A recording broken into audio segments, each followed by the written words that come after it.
दोस्तों, Warren Buffett की company Berkshire Hathaway ने 1988 और 94 में कुल मिलाकर कोका कोला के 400 मिलियन शेयर्स खरीदे थे। आपको जानकर हैरानी होगी कि आज तक उन्होंने 400 मिलियन शेयर्स में से एक भी शेयर नहीं बेचा है। सिर्फ वॉरेन बफेट ही नहीं, आप जितने भी टॉप इन्वेस्टर्स को देखें, आप यही पाएंगे कि वह अपने शेयर्स को होल्ड ही करते हैं, न कि शेयर प्राइस बढ़ जाने पर उन्हें बेच देते हैं। ऐसे में आपके मन में ये सवाल जरूर आएगा कि आखिर वो पैसे कमाते कैसे हैं, क्योंकि ज्यादातर लोग तो शेयर मार्केट में कैपिटल गेन से ही पैसे कमाते हैं, यानी कि वो बाय लो सेल हाई वाले तरीके को फॉलो करते हैं। दोस्तों, शेयर मार्केट में पैसे कमाने का एक दूसरा तरीका भी है जो कि टॉप इन्वेस्टर्स फॉलो करते हैं। ये तरीका है बाय एंड होल्ड, जिसमें एक इन्वेस्टर कैपिटल गेन के साथ डिविडेंड के तौर पर शेयर मार्केट से रेगुलर बेसिस पे पैसे कमाते हैं, और वो भी बिना कुछ किए। डिविडेंड्स पैसिव इनकम का एक बहुत ही बेहतरीन सोर्स है और साथ ही पैसों को काम पे लगाकर पैसे कमाने का ये बेहतरीन एग्जाम्पल है। इस वीडियो में मैं आपको पावर ऑफ डिविडेंड के बारे में बताने वाला हूँ और कैसे आप इसकी मदद से शेयर मार्केट से लॉन्ग टर्म में रेगुलर पैसिव इनकम कमा सकते हैं। इसलिए आप इस वीडियो के आखिर तक बने रहें।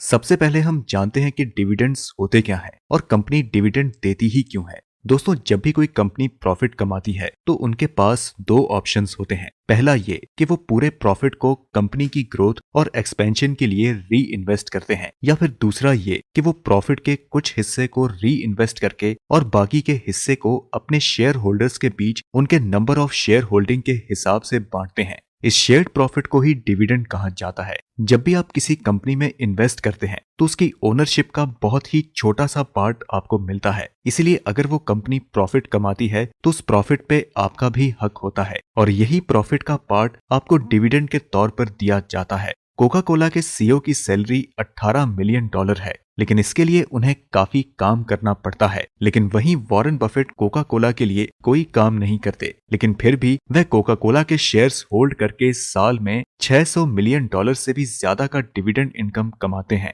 इसीलिए डिविडेंड पैसिव इनकम का एक बहुत ही बेहतरीन सोर्स माना जाता है। ठीक कंपाउंडिंग की तरह हमें डिविडेंड्स की भी एक्चुअल पावर लॉन्ग टर्म में देखने को मिलती है। अब जैसे एग्जाम्पल के लिए वॉरेन बफेट को कोका कोला से 1995 में अपने $1 बिलियन इन्वेस्टमेंट पर $85 मिलियन का डिविडेंड मिला था, लेकिन आज उन्हें उसी अमाउंट पर $650 मिलियन का डिविडेंड मिलता है। डिविडेंड की इस पावर को हम वीडियो के आखिर में काफी डिटेल से समझेंगे। फिलहाल हम जानते हैं कि क्यों कुछ कंपनीज डिविडेंड देती हैं और कुछ कंपनीज डिविडेंड नहीं देती। इसे समझने के लिए हमें दो हाइपोथेटिकल कंपनीज X और Y का एग्जाम्पल लेना है। कंपनी X और कंपनी Y दोनों ही ऑटोमोबाइल्स बनाती हैं, लेकिन कंपनी X कुछ ही साल पुरानी है। कंपनी X को ग्रो करने के लिए नई फैक्ट्रीज बनानी है, प्रोडक्शंस बढ़ाने के लिए नई इक्विपमेंट्स खरीदनी है और अपने प्रोडक्ट्स की मार्केटिंग करनी है, ताकि वो मार्केट में अपनी ब्रांड वैल्यू बना सके और एक सक्सेसफुल कंपनी बन सके। इसी वजह से कंपनी X को ग्रो करने के लिए काफी पैसों की जरूरत होती है, और दोस्तों इसीलिए कंपनी X अपने सारे प्रॉफिट्स को री इन्वेस्ट करती है, जिसकी वजह से ये डिविडेंड नहीं देती है। जबकि दूसरी तरफ कंपनी Y काफी पुरानी कंपनी है, जिसकी दुनिया भर में कई सारी फैक्ट्रीज हैं। इनके पास सभी जरूरत की मशीन्स और इक्विपमेंट्स हैं और इन्हें प्रोडक्शन रिक्वायरमेंट अचीव करने में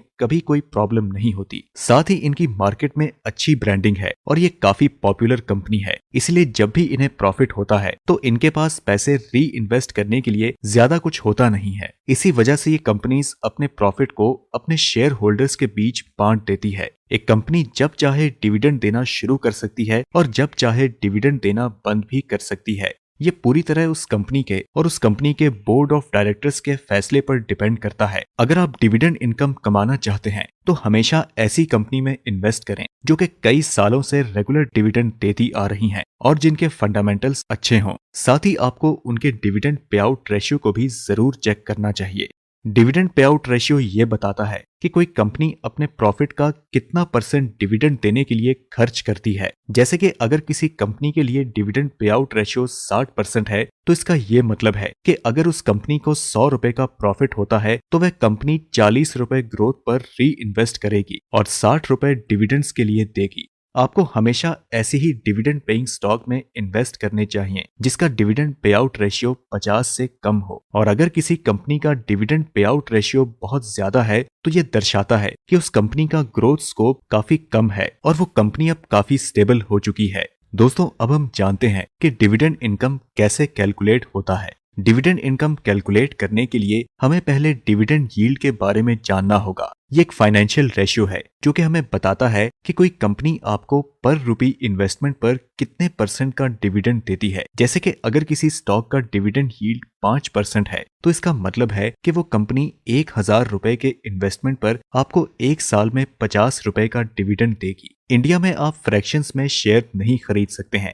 इसलिए आपको डिविडेंड पर शेयर कैलकुलेट करना आना चाहिए। डिविडेंड पर शेयर का मैथमेटिकल फॉर्मूला होता है dividend yield multiplied by share price. For example, Bajaj auto के लिए डिविडेंड यील्ड अप्रोक्सीमेटली 4% है और इनका शेयर प्राइस करीब 3400 रुपए है, तो इसलिए इनका dividend per share 4 multiplied by 3400 यानी कि 136 रुपए होता है। अगर आपके पास बजाज ऑटो के 1000 शेयर्स हैं तो आप हर साल 1,36,000 रुपए सिर्फ डिविडेंड इनकम के तौर पर कमा सकते हैं। इसके साथ ही कैपिटल गेन की वजह से आपकी इन्वेस्टेड अमाउंट की वैल्यू भी बढ़ती रहेगी। डिविडेंड की एक्चुअल पावर आपको तब देखने को मिलती है जब आप किसी कंपनी में बहुत ज्यादा पैसा इन्वेस्ट करते हैं और वो भी लंबे समय के लिए। इसे समझने के लिए हम बजाज ऑटो लिमिटेड की डिविडेंड हिस्ट्री के बारे में जानते हैं। दोस्तों 2008 में बजाज ऑटो के एक शेयर का प्राइस 200 रुपए के करीब था। अगर आप 10 लाख रुपए उस समय इन्वेस्ट करते तो आप उस कंपनी के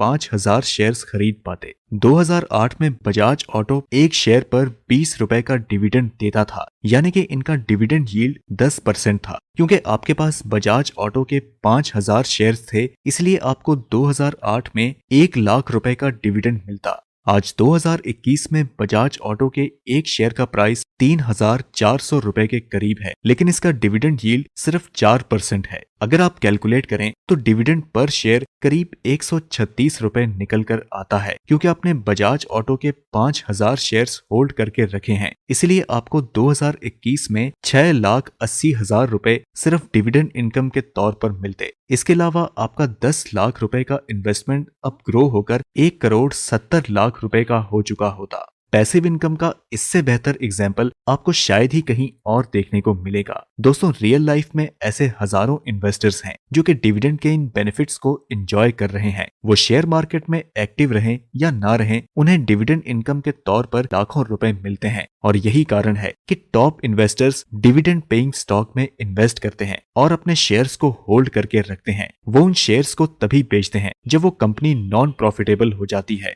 अब हम जानते हैं कि डिविडेंड सबके लिए ऐसे ही काम करता है, और क्या आप भी डिविडेंड पेइंग स्टॉक से रेगुलर पैसिव इनकम कमा के फाइनेंशियली फ्री हो सकते हैं या नहीं। ये कम्प्लीटली डिपेंड करता है आपके फाइनेंशियल गोल्स और आपके इन्वेस्टमेंट अमाउंट पर। अगर आप स्टॉक मार्केट की मदद से कम उम्र में ही फाइनेंशियली फ्री होना चाहते हैं तो डिविडेंड्स आपके लिए नहीं है। फिर आपको ग्रोथ स्टॉक्स और म्यूचुअल फंड में ही इन्वेस्ट करना चाहिए। लेकिन अगर आप अपना रिटायरमेंट सिक्योर करना चाहते हैं और फ्यूचर प्लानिंग में इंटरेस्टेड हैं, तो आपके लिए डिविडेंड स्टॉक्स काफी बेहतर साबित हो सकते हैं। आपको सिर्फ उस स्टॉक में लगातार इन्वेस्टमेंट करनी है ताकि आप उस कंपनी के ज्यादा से ज्यादा शेयर्स होल्ड कर सकें। अगर आप किसी स्टॉक में बहुत ज्यादा शेयर्स होल्ड नहीं करते हैं तो फिर ऐसे में आपके लिए डिविडेंड इनकम काफी कम होती है, जिससे कि आपकी लाइफ में कोई खास फर्क नहीं पड़ेगा। लेकिन अगर आप डिविडेंड इनकम को रिटेन करने की बजाय इन्हें री इन्वेस्ट करते हैं तो आपकी इन्वेस्टमेंट कंपाउंडिंग की मदद से ग्रो करना शुरू कर देता है। इस इफेक्ट को हम आने वाली वीडियोस में काफी डीपली समझेंगे। तो दोस्तों आज की इस वीडियो में इतना ही। शेयर मार्केट और फाइनेंस से जुड़े और भी इंटरेस्टिंग वीडियोस देखने के लिए आप हमारे चैनल को सब्सक्राइब करें, और अगर आपको इस वीडियो में कुछ सीखने को मिलता है तो आप इसे लाइक करें और अपने दोस्तों के साथ ज्यादा से ज्यादा शेयर करें। हम मिलते हैं आपसे अगली वीडियो में।